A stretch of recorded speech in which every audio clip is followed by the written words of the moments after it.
So, a very warm welcome to all of you at the Society for Theatre Research. I'm Dr. Valerie Kaneko-Lucas, and I will be hosting this lecture.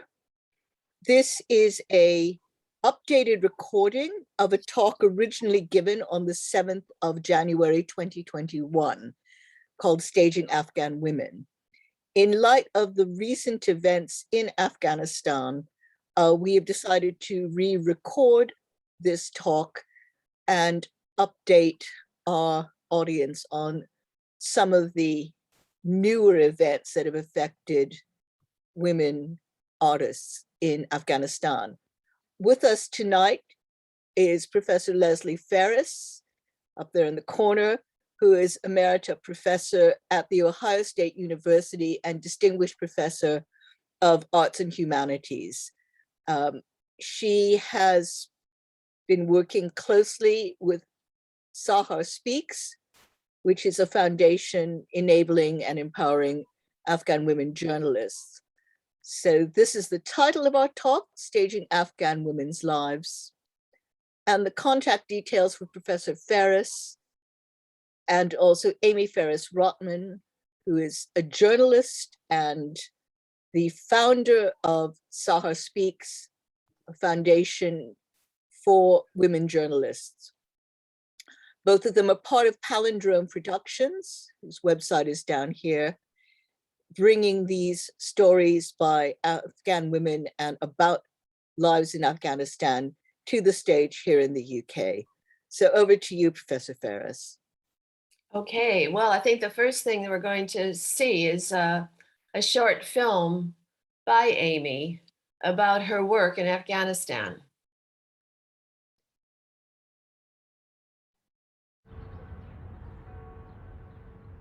I was often struck when I lived in Afghanistan by, it was a very strange sensation to be in a country where I was from, one of the countries that had invaded this country that I was in.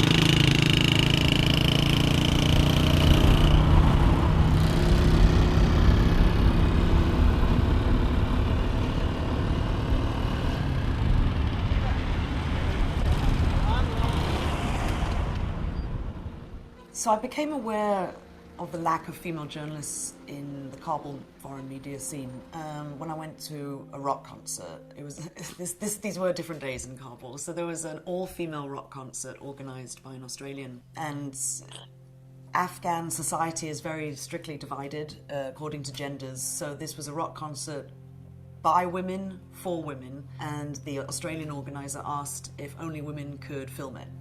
I was there for Reuters, but we had no female photographer, we had no female camera crew.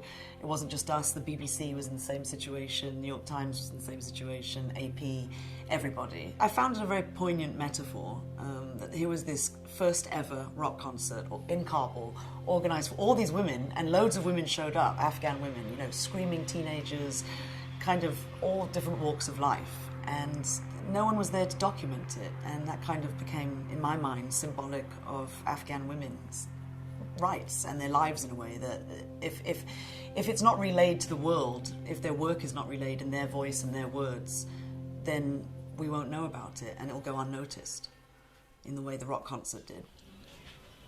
The Afghan media scene was essentially created out of a vacuum, out of darkness, and literally almost nothing. So it had a thriving media scene before the recent troubles beset the country, which was essentially started by the Soviet invasion in 1979, which has set the kind of last 35 years of trouble and turmoil for the country. They did have established journalists before, they had great newspapers, all of it went away. Then there was a civil war which basically decimated anything that was left, and then that was replaced by the Taliban, who famously had one radio station called Radio Mullah. So far, despite 14 years of the war, the US-led war, despite billions of dollars spent on gender training and female empowerment, there's not a single Afghan woman working for any of the foreign news outlets in Kabul. It's absolutely outrageous. Something which irked me and then drove me insane when I lived there. So Sahar Speaks is going to produce stories which we already are obviously aware of, the maltreatment of women in Afghanistan, but it's also going to create and produce stories that we don't know about in the West. When we think of Afghanistan, we think of war and gore and bombs, and of course, in any country, there's so much more to it than that. There's also the social side, there's the impact on how people actually live. And now that the foreign troops have essentially left, have officially left, and Western support is leaving as well, Afghan women are really fighting hard to actually gain the rights that they were meant to be given over the last 14 years. But again, the stories that the women come up with are the stories they come up with. I'm an editor in the sense that I've selected them, but I haven't told them what to do. So these are the themes that they're interested in. One of them had a brilliant series that she'd come up with, which she gave as her example in her portfolio. And she followed a woman around who was a successful Afghan businesswoman. She captured her in her professional sense when she was extremely confident and full of life and kind of bossing people around. And that's how she got to become a huge success story. But she also captured the vulnerability. And for this young photographer, young female photographer, to capture that, I was really impressed by it. And I thought, what a brilliant way into this woman's life. And it was wonderful to actually see Afghan women in a normal way. I also think this can be applied on a broader sense to men as well as women. I think that we don't use enough local journalists around the world. And I think that for everybody. I think the kind of old method of parachuting in, usually white people, usually white men, but also women, from abroad into kind of developing countries and having them report on it. I just think that's getting a bit faded and it's getting a bit old-fashioned in its approach and what message we're sending. I think it's a really bad message to not utilize local press, who are extremely good at their jobs and deserve to be promoted and deserve to be telling stories about their own countries.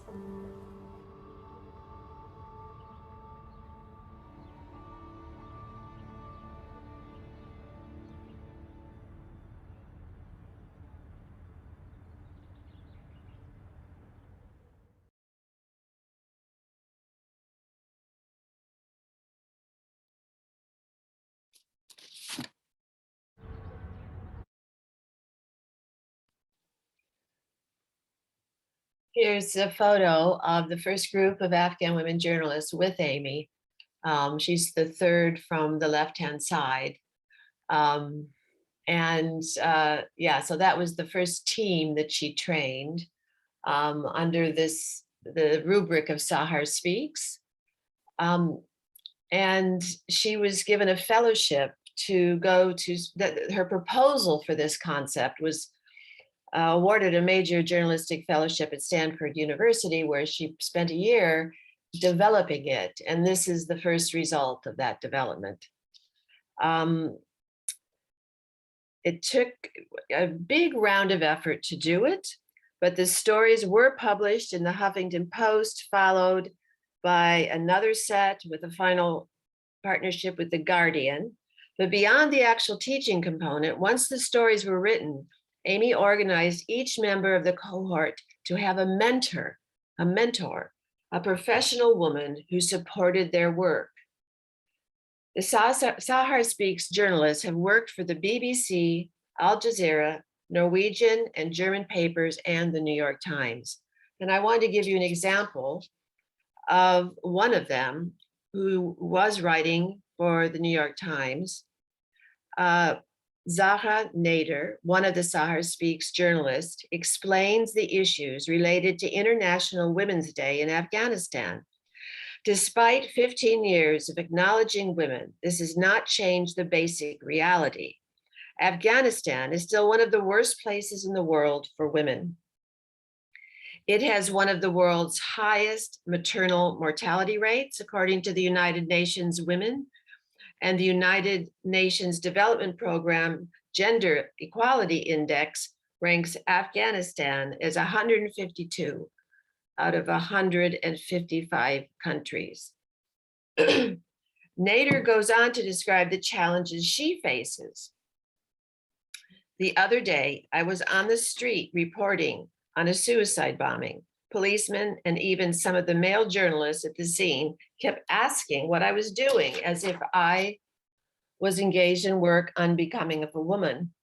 The nicer ones were worried I would be scared or scarred by the experience and couldn't handle it. The ruder ones felt I was stepping out of my lane. So that's one example of a little section of journalism that was published as a result of Amy's efforts to get these women heard. I'd like to move on to some of the events that took place in London linked to Afghanistan before I go into the theatrical phase of the Sahar Speaks project. The first is the Great Game Afghanistan, and it took place at what was then the Tricycle Theater in April of 2009. It's an 8-hour epic, which was produced and presented in 3 parts. While the work is not technically a tribunal play, which is one of the landmarks of the Tricycle, it does serve as a trial of sorts for Britain's century-and-a-half-long engagement with Afghanistan.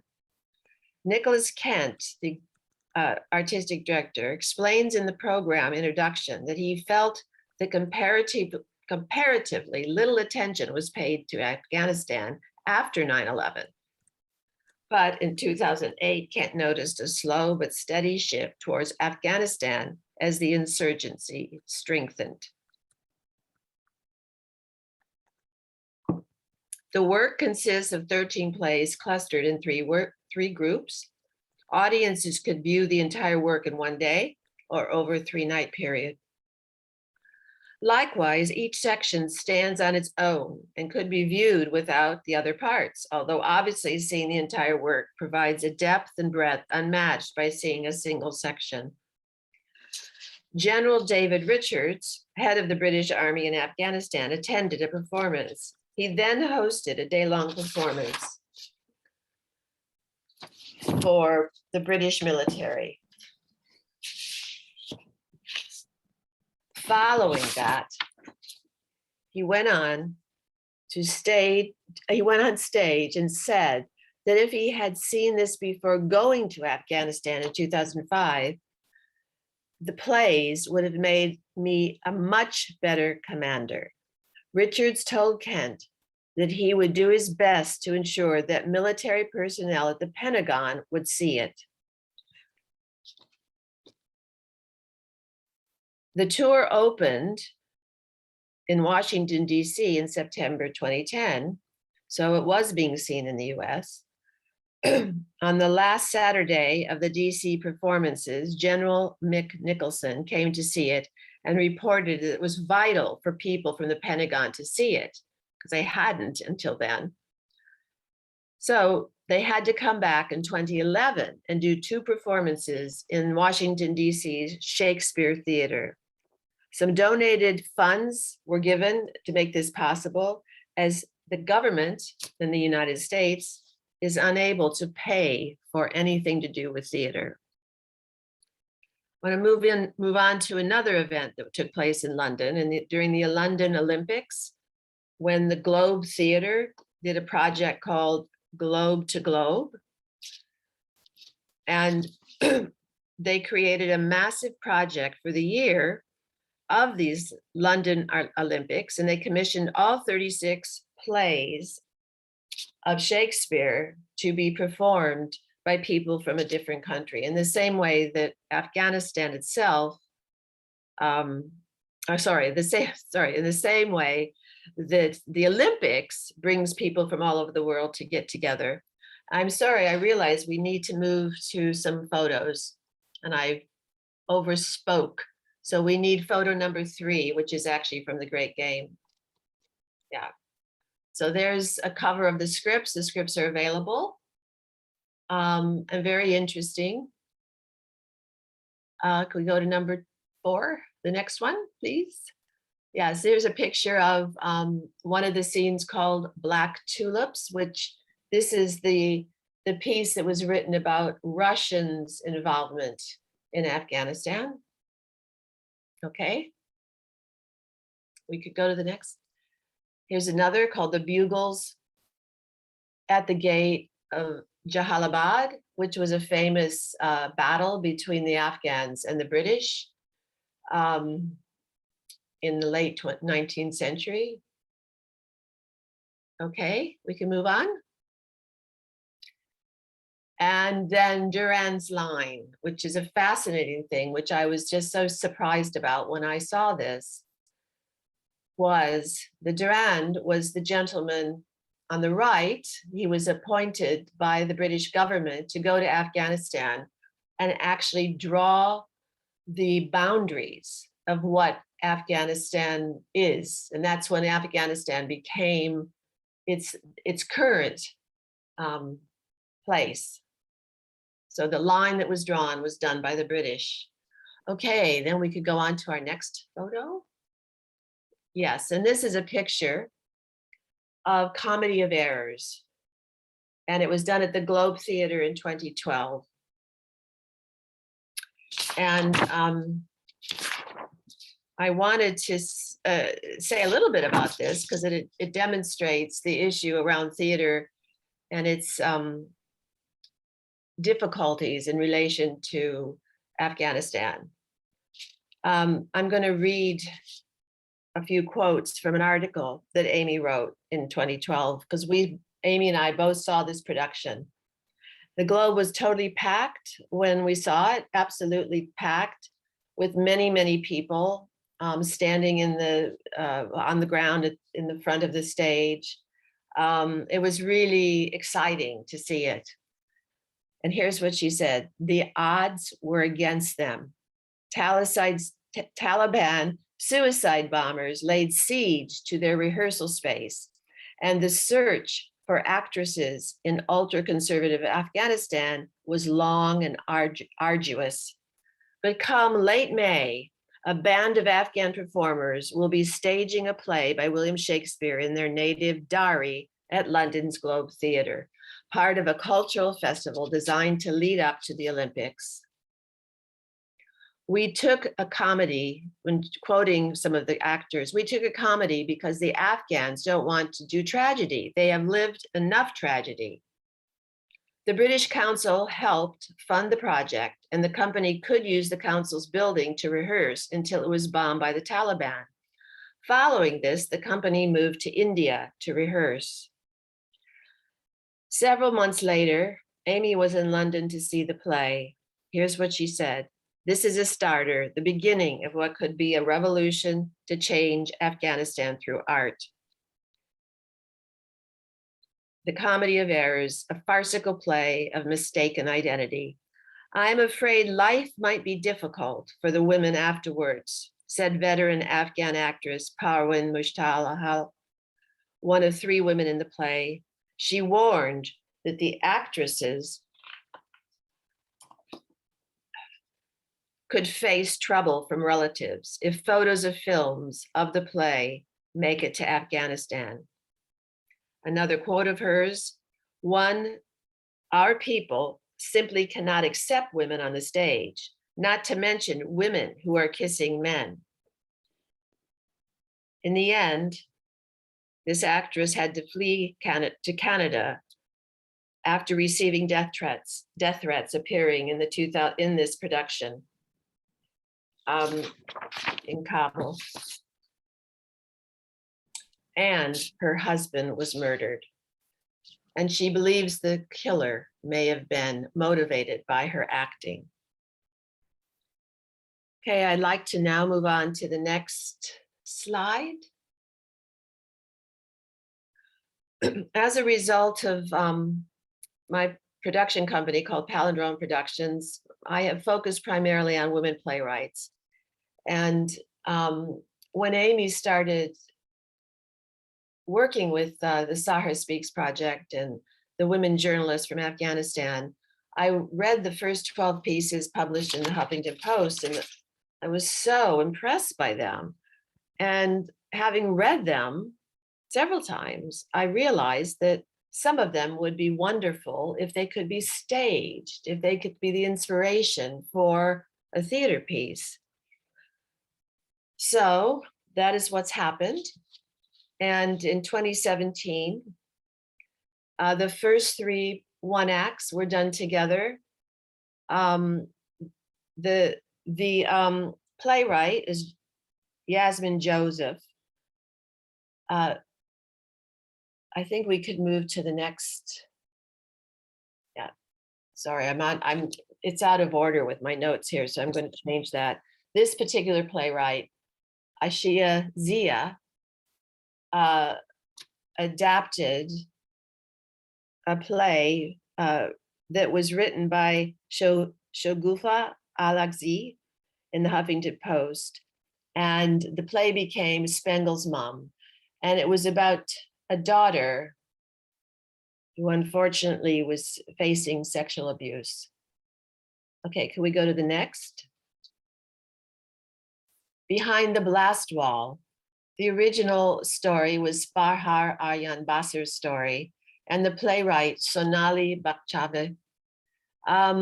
This play was the story, again, this particular one is autobiographical.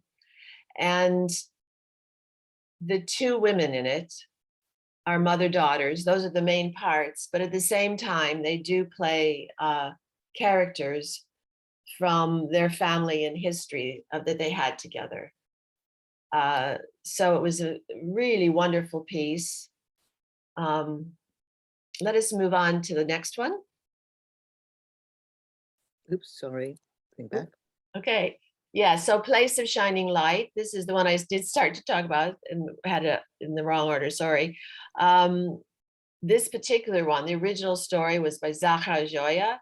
And Zahra, it was autobiographical. And the piece that she wrote for the Huffington Post was entitled, I Dressed Like a Boy So I Could Go to School. So this was a 2-hander piece with the mother and the character of the child who was Zahra. It was autobiographical, as I said, and she did dress as a boy and managed to go to school for a number of years and get her education. She was very, very persistent.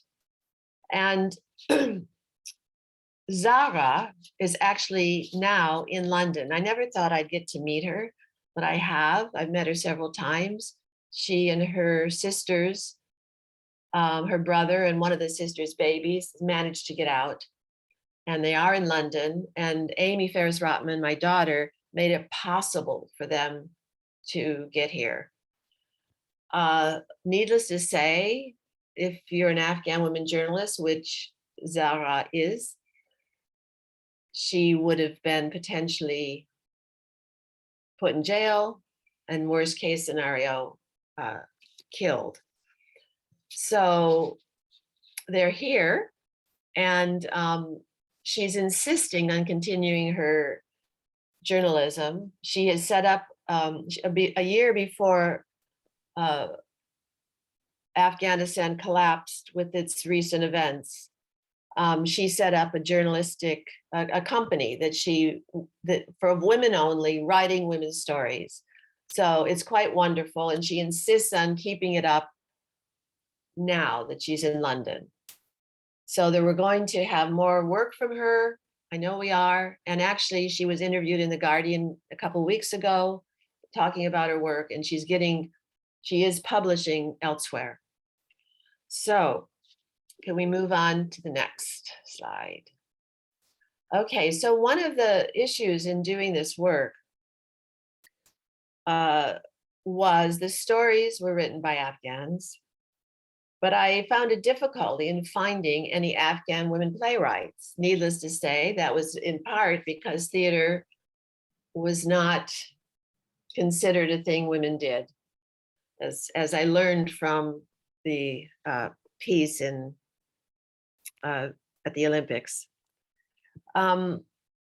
So luckily, for the next play, for number 4, I was able to locate, and it was through Amy. She heard that there was a playwright, an Afghan woman playwright in Sweden, who had already, this was before what's recent events, but had already managed to get out of the country because she was performing solo works there, which were forbidden. So she came from Sweden to London for a 10-day residency. And we got to talk with her a lot. It was wonderful. We did a stay, because she was only here for 10 days. We did a very good rehearsed reading that was directed by Rachel Valentine Smith. And the title of her work was Dancing Through the Blast. It was about, the original story, as you can see there, was by Pariwash Guhari. And that was a story, a journalistic story about a school that was blown up in Afghanistan and what the students were doing in it. Okay, we can move on to the next, please. Oh, there's another picture of Monira there, because in addition to the stage reading we did, she gave a wonderful talk. And the talk was called Women Taboos of Stage and Stories. And within that, she performed a very, like an excerpt piece of her solo performance, which was absolutely amazing. And these were some of her friends she knew that were in London, and they came to see it along with many other people. And yeah, that was something else. Her stage reading was in Camden's People's Theater. It was packed full of people. It was just wonderful to see it. So let's see where we are now. Okay, so that is Monira. And also I should say that Monira, I'm still very much in touch with her, and she had a tour set up to come to London, but when COVID happened, the whole thing had to be canceled, of course. I'm hoping that I can manage to get her here for that at some point, because she's just a wonderful performer and a really good playwright. And I think we would all greatly enjoy and appreciate her artistic work. The last 2 pieces, and we can, yeah. So the last 2 pieces were actually produced in Columbus, Ohio, during my last year of working there. Many of the chair of my theater department insisted that I do something in Columbus, Ohio. And I kept saying, no, there's no Afghans there, blah, blah, blah, blah. But she insisted. So in the end, I managed to get a significant grant. And the whole fall semester was set up. It was called Performing Afghanistan on the Front Lines. And it was a whole semester of events, with the highlight of the events were 2 of the plays. This was the first one. It's by British playwright Aliyah Bano. It was directed by G.A. Lee. And the original story was by Pariwash Guhari, another, it's a 2-hander for women. And I was delighted. Again, it was full of people. The theater was just packed, and it was a powerful piece. And it was about, unfortunately, a kind of Me Too thing, that one of the daughters here was abused constantly by a man to get money for her poor family. So we could move on to the last one.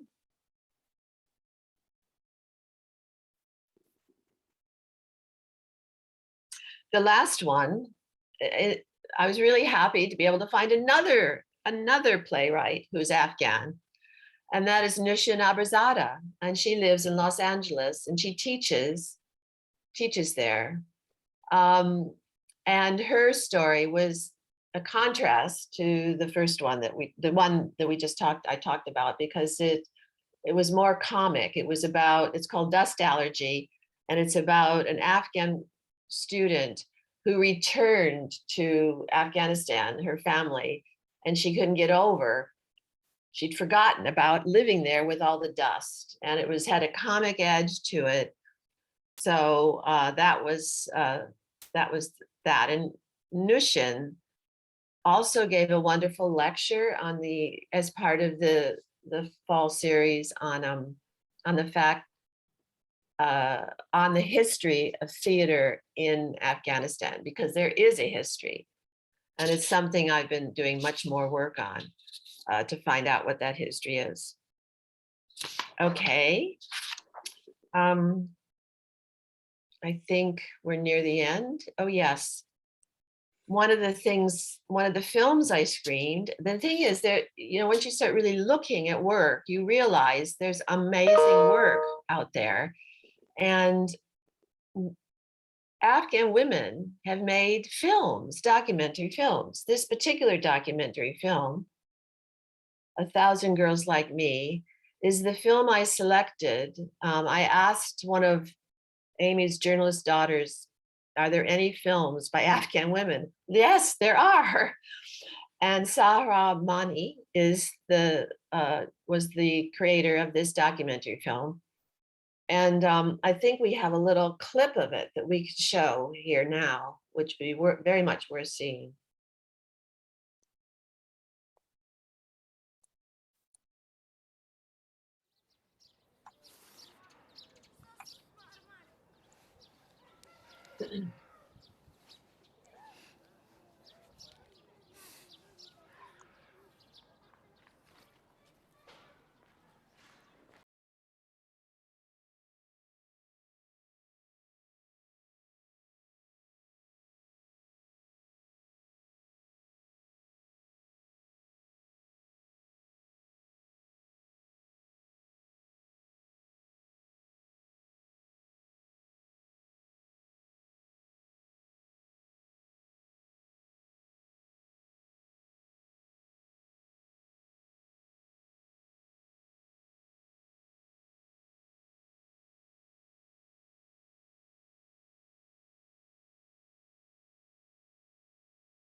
ما باید حالا بتانیم میره ثابت بسازیم که یمن و توسط جبر و اکراه سر شده، مثلا تجاوز شده. در غیر از او اینو به حکم زنا میگیره.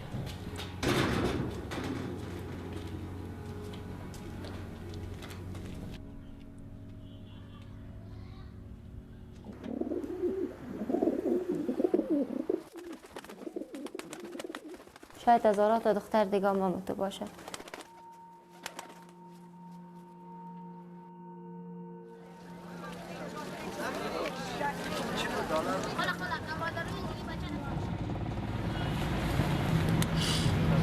قاضی فکر میکنه من دروغ میگفتم، باید حال وقت تو ثبوت داشته بردوش از بین میبرد، تقصیرش هم نمیشدم. مگه دروغ میم زینب خیلی چی است؟ مگه دروغ میم طفل که دمت نماز چی است؟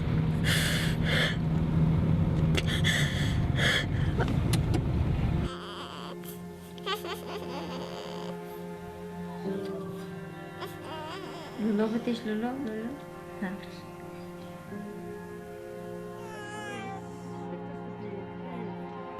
اگه این حکم تطبیق نشد دوباره آزاد شد و باز هم بیاز از طرف کاکایمشان ما زیر خطر هستیم و اگه این حکم صادر کرد تطبیقش نکنه باز هم ما در خطر هستیم.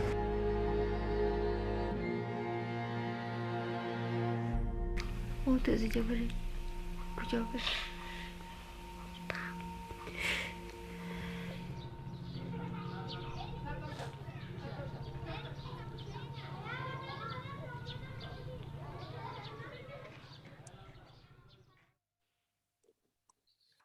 Okay.